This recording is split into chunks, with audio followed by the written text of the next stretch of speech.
décidé de suivre Jésus-Christ. J'ai décidé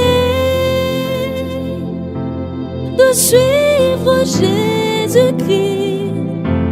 J'ai décidé de suivre Jésus-Christ au son retour, au son retour. Bonjour et bienvenue aux mots orphelins de ce matin. Le baptême est le mot orphelin de ce jour.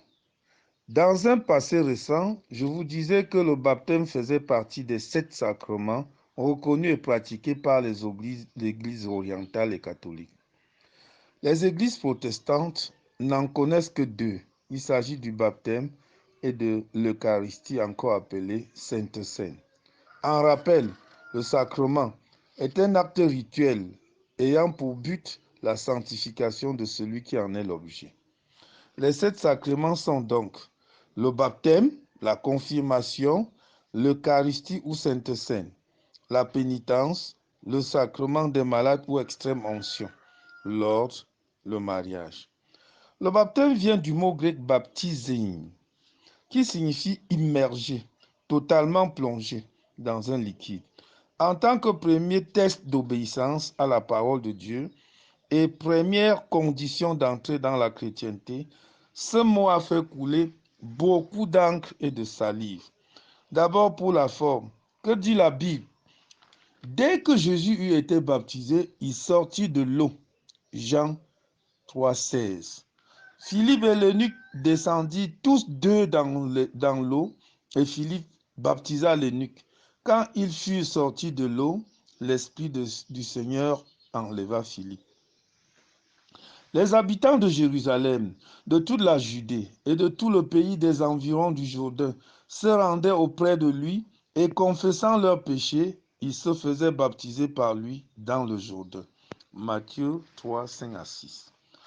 Jean aussi baptisait à Hénon, près de Salim, parce qu'il y avait là beaucoup d'eau. Et on y venait pour être baptisé. Jean 3, 23. Nous avons donc été ensevelis avec lui par le baptême en sa mort, afin que comme Christ est ressuscité des morts par la gloire du Père, de même, nous aussi nous marchions en nouveauté de vie. Romains 6, 4. Ayant été ensevelis avec lui par le baptême, vous êtes aussi ressuscités en lui et avec lui par la foi en la puissance de Dieu qu'il a ressuscité des morts. Colossiens 2, 12. Des questions se posent dès lors. Pourquoi le Sauveur de l'humanité sans iniquité s'est laissé totalement enseveli par les eaux du Jourdain, par Jean le Baptiste? Peut-il sortir de l'eau s'il n'y était pas entré auparavant? Pourquoi le richissime eunuque, intendant de surcroît, n'a pas exigé à Philippe de descendre tout seul dans les eaux, prendre quelques gouttes et remonter en surface, asperger sur sa tête? Jean ne pouvait-il pas prendre quelques seaux d'eau du Jourdain et aller dans un temple faire son baptême avec ses fidèles? Pourquoi Jean ne cherchait que là où il y a beaucoup d'eau comme à Hénon? Pourquoi l'apôtre Paul décrit dans ses épîtres le baptême comme un ensevelissement? Romains 6, 4, Colossiens 2, 12. Pour le fond, qui peut être baptisé? La Bible répond, le pécheur convaincu et repentant se rendant lui-même aux eaux de baptême. Pas de parrain ni de marin alors. L'apôtre Pierre disait, c'est l'engagement d'une bonne conscience envers Dieu. 1 Pierre 3, 21. Jésus lui-même répondit, laisse faire maintenant, car il est convenable que nous accomplissions ainsi tout ce qui est juste. Et Jean ne lui résista plus. Pas de concours de baptême, mais la conviction et la détermination des concernés, des futurs baptisés.